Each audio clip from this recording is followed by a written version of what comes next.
moun qui reme townhomes yo, men yon gated communauté qui nan Lawrenceville. Builder sa rele McKinley Home. Townhome sa yo tout neuf, ya bati yo kounye ya e yo genyen 3 niveaux, 4 chambres à coucher et 3 full bathroom et demi.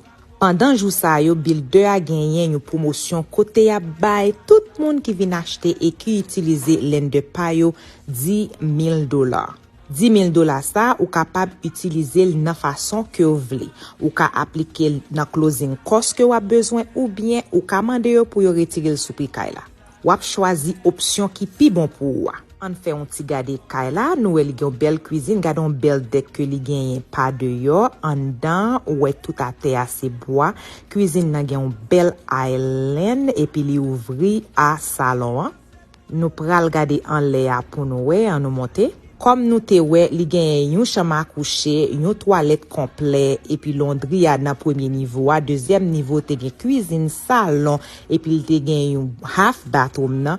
En l'air kounya la n'a gade nan troisième niveau à nous wè chambre principale là avec bathroom ni closet li qui très large et puis li gen 2 l'autre chambre tout qui gen yon l'autre toilette que yo partager entre yo même. Prix townhomes yo, c'est dans l'eau 400,000, entre 400 et 420,000.